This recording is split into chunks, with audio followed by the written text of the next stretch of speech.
Hey everybody, it's that time of the week. This is the first one from a new administration, and we're going to do it from a different room.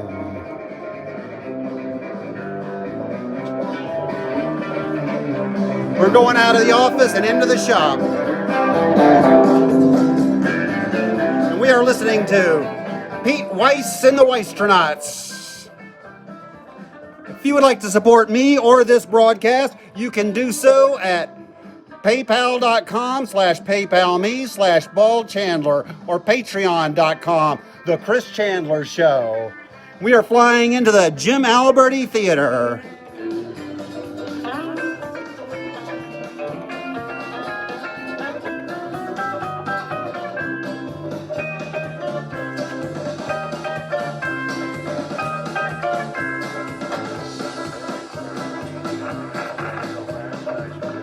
Hey, how y'all doing?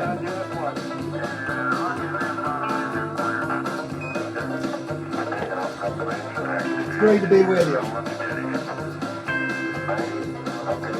Oh, don't forget that we are doing the monthly. A lot of you guys call this seasonal spectacular. We're every month we are going to do one with special guests. That will be on February the 5th. We're going to have Dan Byrne in alphabetical order, John Elliott, Michelle Sellers, Sean Shanahan, and Reese Thomas on February the 5th at 7 p.m. We do this every week. Got Kimberly running props for everybody. Say hi to Kimberly.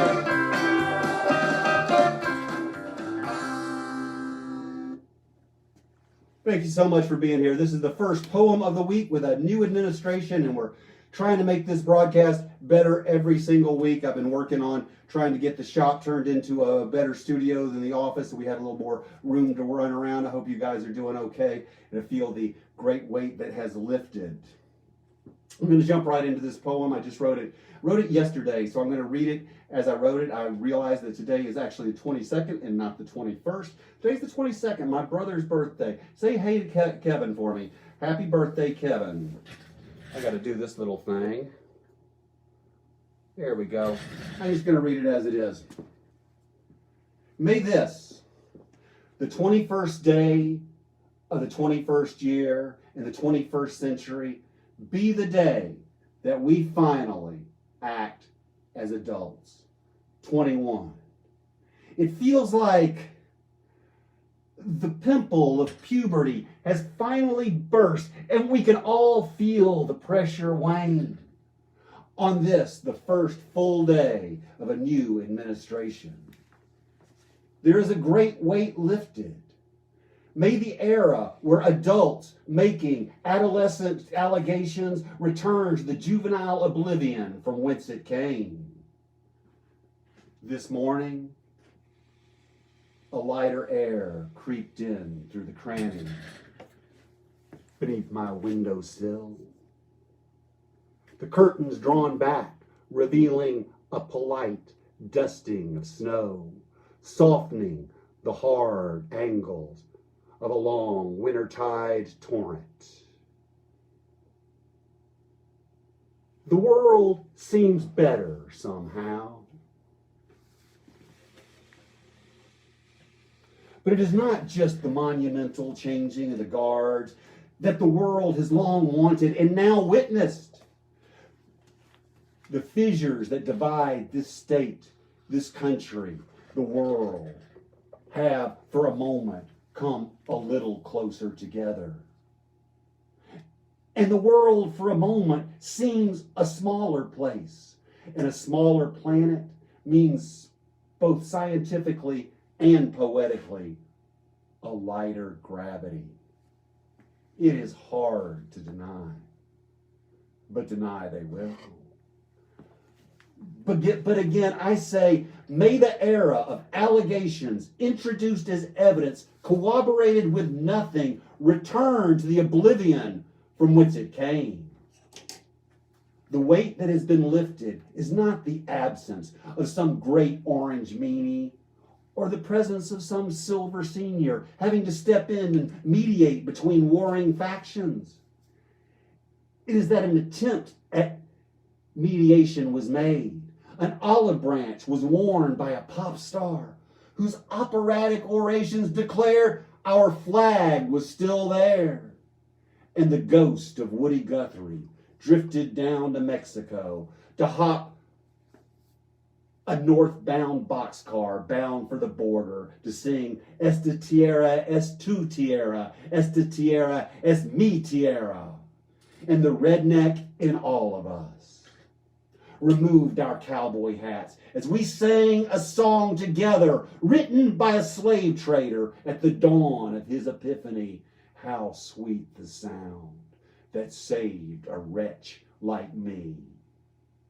And a skinny black girl, descended from those very same slaves and raised by a single mother, reminded us to close the divide. And as the divide closes, the world becomes a smaller place. And a smaller planet is both scientifically and poetically means lighter gravity. There is a great weight lifted.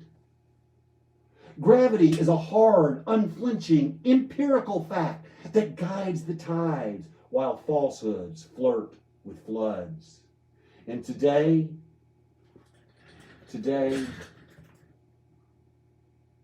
a collective sigh of relief has been exhaled into our own N95 masks, fogging our glasses, leaving us dizzy, knowing that the high water of hogwash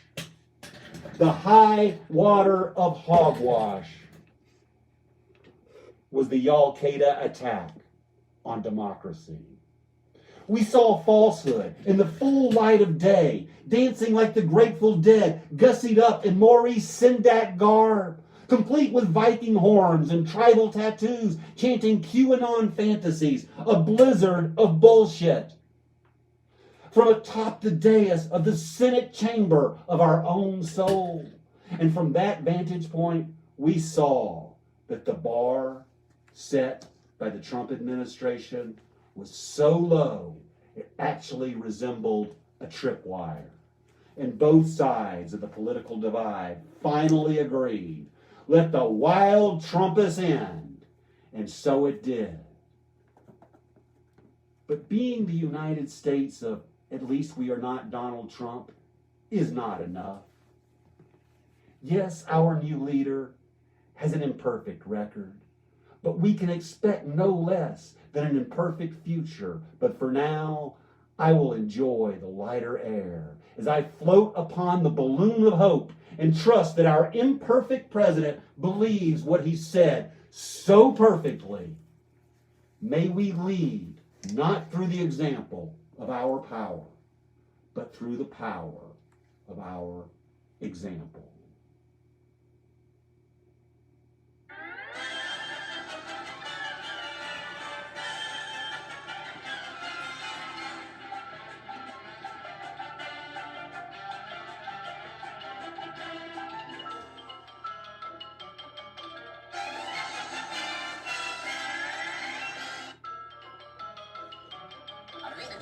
That's all, folks.